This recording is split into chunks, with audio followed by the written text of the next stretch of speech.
যদি আমি মেইন পরীক্ষায় গিয়ে দেখি যে আমি মডেল টেস্টে দাগাতে পারতাম 150টা, কিন্তু মেইন পরীক্ষায় দাগাতে পারছি 120টা, তখন আমার ইনস্ট্যান্ট বুঝতে হবে যে প্রশ্ন কঠিন হয়েছে।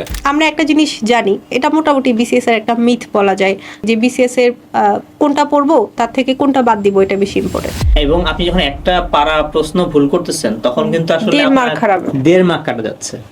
আপনি ওখানেই কিন্তু মোটামুটি কম্পিটিশন থেকে ছুটে যাচ্ছেন, লাইনের বাইরে চলে যাচ্ছেন। তো এই জার্নিতে আসলে এত কম্পিটিশন, 4 লাখ থেকে হচ্ছে প্রিলির কম্পিটিশন, অ্যান্ড ফাইনালি হচ্ছে যদি জেনারেল ক্যাডার বলতে হয় মাত্র 500 জনের মতো পায় বর্তমান প্রেক্ষাপটে।